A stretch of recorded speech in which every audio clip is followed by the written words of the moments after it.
Ei, pessoal, aqui é a Geise, sou uma das apresentadoras aí do Ei Podcast e é um prazer estar aqui com vocês. Vou falar um pouquinho sobre a minha história, quem sou eu e fiquem à vontade, tá? Aproveitem esse momento comigo e que bom ter você aqui. Ó, eu tenho 32 anos, vim da Bahia, né? Sou baiana, eu cresci em uma comunidade muito pequenininha, com 500 pessoas, assim, em média, do interior da Bahia, chamada Cachoeira, um lugar que eu tenho um amor profundo, porque foi onde eu cresci, onde eu tive ali as minhas raízes, né? E é um lugar que eu sempre me lembro, né? Porque me faz entender de onde eu saí e o quanto aquilo também é valioso. Um lugar muito humilde, muito simples, mas cheio também de muito amor, cheio de comunidade. E foi ali que eu cresci, né? Sempre fui uma criança muito tranquila, pelo que me falam, mas sempre me comuniquei muito bem desde muito nova. E a comunicação é, de fato, um dos meus dons, vamos dizer assim. Eu aceito isso mesmo como um dom. Eu tenho uma facilidade de falar com as pessoas, de me comunicar, e acredito que isso foi sendo moldado com o tempo. Eu, desde pequena, eu tive muitas influências empreendedoras, né? O meu pai sempre foi motorista de ônibus, né? Mesmo sendo bem mais velho, ele começou a trabalhar nessa área. Meu pai é um dos exemplos, dos maiores exemplos que eu tenho, porque o meu pai, ele estudou só até a quinta, quarta série. Depois ele teve essa oportunidade de trabalhar ali, tirar sua carta, trabalhar, né, levando as crianças para a escola. E eu vi meu pai já mais velho estudando, retomando a escola, aprendendo, e tanto ele quanto a minha mãe, que eu vou falar mais para frente, os dois têm uma veia empreendedora. O meu pai tem uma facilidade tremenda com mecânica. Hoje ele é mecânico, mesmo tendo parado ali de trabalhar por questões até de saúde mesmo, como motorista. Ele continua porque é uma paixão dele.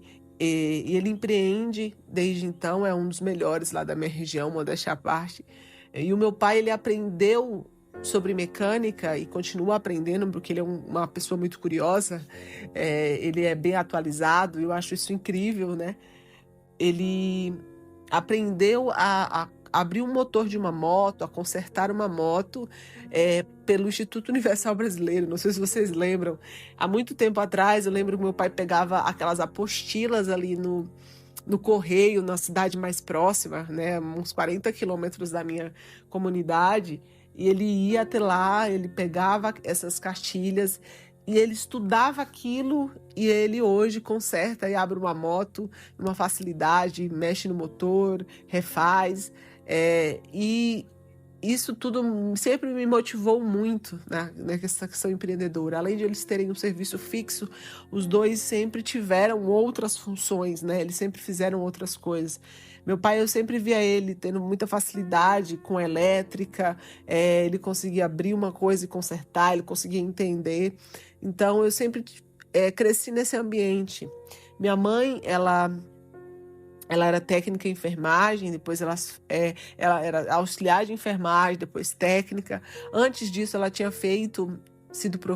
estudado para ser professora. E nesse período todo da minha infância, eu vi ela lutar muito nessa área da saúde, que faz um trabalho muito bom. Minha mãe se comunica muito bem, ela tem uma noção de humanidade, de entender bem o próximo, que é algo que exige a área dela, da saúde. Porém, minha mãe sempre é muito natural dela isso. E, além disso, minha mãe, aos sábados e festas, ela sempre fez salgados, ela sempre fez bolos, ela sempre esteve ali em contato com o público. Então, eu cresci nesse meio, então eu aprendi desde muito cedo que empreender era possível, que você poderia fazer algo, né? Então, assim, todos eles tiveram boas influências também. A minha mãe, ela teve o meu avô, que sempre vendia bodes, né? Vendia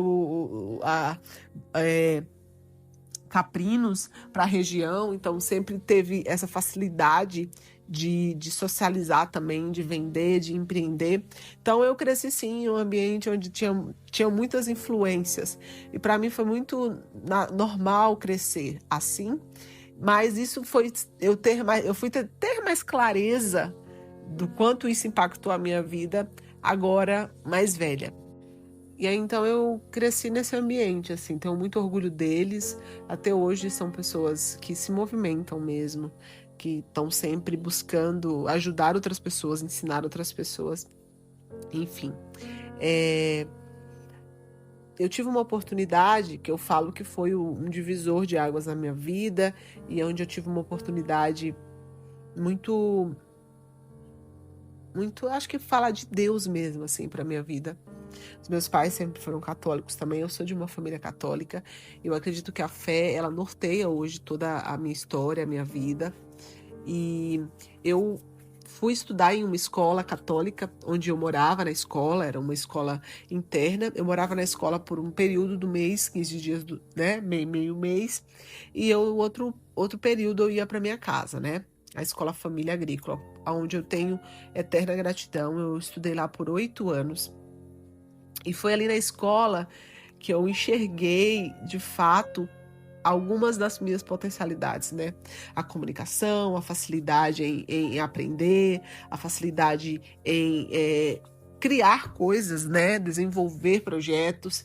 E a escola me deu essa base, né? Sem contar a base na fé, onde ali eu tinha a oportunidade de fazer as minhas orações de manhã, à noite, onde eu tinha a possibilidade de ir nas missas mais frequentes, porque na minha comunidade a missa era anual, 1 ou 2 vezes por ano, onde eu comecei a ter um envolvimento ali com o movimento da renovação carismática católica, e foi muito importante, e não só na questão da fé, mas na questão de me preparar para o mercado de trabalho.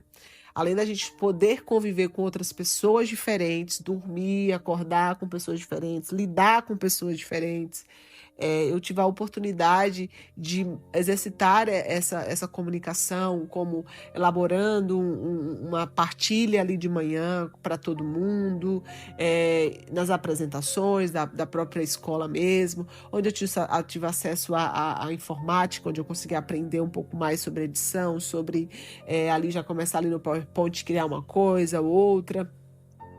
E eu me lembro que nós tivemos a oportunidade de aprender vários tipos de possíveis profissões, né?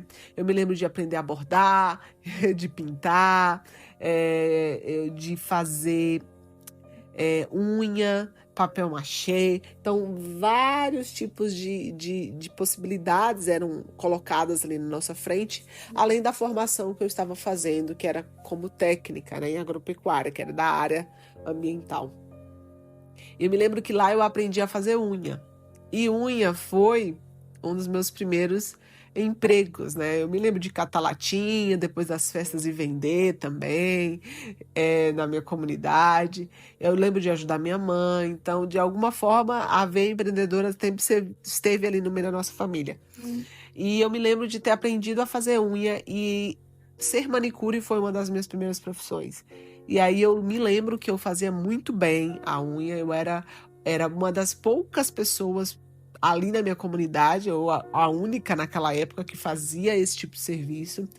Claro que lá era bem esporádico, as pessoas não tinham muito esse costume, mas em períodos de festa, né, festividades, eu tinha uma agenda bem cheia, eu trabalhava bastante, ainda cobrava muito barato. Eu me lembro de cobrar por pé e unha R$ 8, mas dali eu já percebi que era possível, né, eu ganhar dinheiro com um dom, com aquilo que eu aprendesse.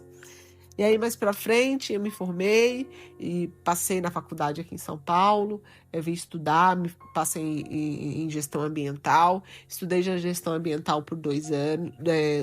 Era um curso tecnológico, né? Era uma graduação tecnológica.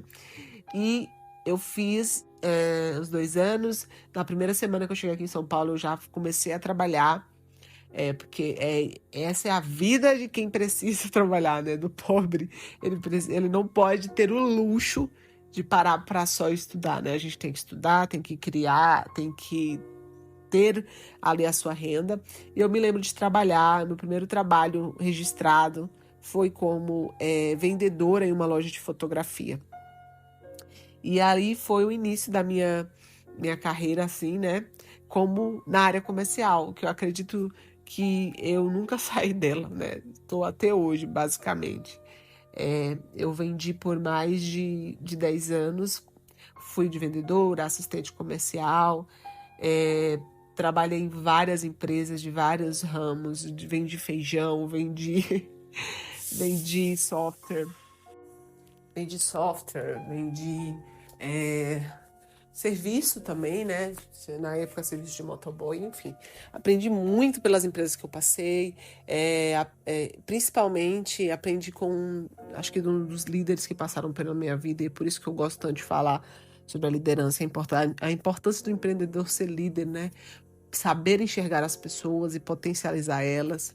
Eu me lembro do que o Vicente, que foi um dos meus gerentes, ele foi aquele cara que sempre nos provocou, né? Nos fez pensar, nos fez refletir sobre o que nós estávamos fazendo, o que a gente poderia entregar. Se a gente achasse que alguma coisa estava errada, tinha que ir até ele falar, mas também tinha que ir com dados, provas, né, números, e aquilo mexeu muito comigo. E aí você começa a aprender que você pode ser mais, né? Que você não pode também ficar em um ambiente, muitas vezes, que te diminui, né? Pelo contrário, você pode sair daquilo e procurar lugares que te enxerguem, que te potencialize, né? E em dado momento, acredito que em 2013, talvez 2014, não, acho que foi 2014, 2015, eu comecei a empreender com a minha irmã, né? A gente começou que também é da minha família e também tem uma veia de empreendedorismo. Nós empreendemos por 5 anos uma loja de lingerie, onde foi uma escola para mim, principalmente voltado ao marketing digital, a potência que é o marketing digital hoje e como ele pode alcançar as pessoas, pode levar o nosso produto para mais gente, para o Brasil inteiro, para você não ficar ali fechado. E ali foi uma escola, né? Uma escola na questão da gestão, na questão de gestão de pessoas, enfim, até mesmo uma escola onde ela nos mostra quem nós somos e as nossas potências e também as nossas fraquezas. O empreendedorismo, acredito que ele nos coloca sempre nesse lugar de o que nós somos, o que podemos fazer, mas também o que nós precisamos melhorar. Então foi um período muito rico, onde eu aprendi muito. E foi ali também que eu comecei a entender sobre copy, sobre as técnicas de copywriting, que abriram para mim a minha mente, principalmente me fez entender que eu vendi por muito tempo errado. Vendi muito tempo sem entender direito o meu público, vendi muito tempo sem falar com ele, sem ensinar com ele, sem, na verdade, mostrar para ele que ele precisava daquele produto, não com aquele pensamento de venda forçada. E as técnicas de copy me ensinaram isso, a entender mercado, a entender público, a entender como as pessoas gostariam de se comunicar, gostariam de serem abordadas. E esse momento é um momento muito especial na minha vida, porque também ali foi quando eu comecei, onde eu tive o meu primeiro filho, que é o Heitor. Eu sou mãe do Heitor e mãe da Olivia. O Heitor vai fazer 4 anos, né, no momento desse áudio, aqui em 2026. Ele vai fazer 4 anos e a Olivia fez 2 anos. Sou casada com o Renato, hoje moro em Santo André, já morei em várias cidades aqui do ABC, já morei em Diadema, morei quase 8 anos em Diadema, morei 1 ano em São Bernardo, estou em Santo André há 5. Então, basicamente, já andei o ABC inteiro, então eu conheço muitos empreendedores aqui e eu sei da luta do povo aqui do ABC. E aí, tive o meu primeiro filho, tive o Heitor, E aí foi o momento onde eu finalizei ali a minha participação na loja, né, na Dona Lingerie na época, e vim para esse novo momento da minha vida, que foi a maternidade, e onde eu comecei a trabalhar também, a buscar os trabalhos em casa mesmo, como copywriter. É um desafio, está sendo um desafio desde então. São aí quase 4 anos, né? Quase 5 anos nessa área. Para quem é mãe, para a maternidade é muito mais difícil quase tudo, porque hoje eu entendo a minha prioridade, que é os meus filhos, que é fazer isso aqui acontecer. E é um tempo, né, para todas as coisas. E, porém, nunca deixei de estudar, nunca deixei de me atualizar, nunca deixei de estar ali sempre disposta. Trabalhei muito tempo criando conteúdo, principalmente para a área de saúde, da psicologia. Então, é uma área que eu gosto muito, é algo que eu gosto muito de fazer, mas é algo que eu gosto muito mais de ensinar, né, de falar, de educar. Então, já me peguei muitas vezes pegando um empreendedor aqui que não tem rede social, pegando um empreendedor que não sabe entender muito bem o público dele e ensinando e falando. Então, quando veio a chance de eu ter aí essa parceria com o Clayton no Way Podcast, foi muito importante, casou muito bem para o meu momento atual na maternidade, mas principalmente com aquilo que eu gostaria de fazer, que é ouvir os empreendedores e talvez contribuir também ali com o que eu sei, tanto com esses anos de experiência no comercial, quanto com as técnicas de copy, né? Que tem tudo a ver com a venda. Então, eu espero, né, hoje contribuir com vocês nessa jornada, com o nosso podcast, e eu espero também receber você que está ouvindo, talvez, um pouco da minha história. Parou um tempo para me ouvir, a gente também quer parar um pouco para ouvir a sua história lá no podcast. Obrigada por estarem aqui comigo até o momento e fiquem com Deus.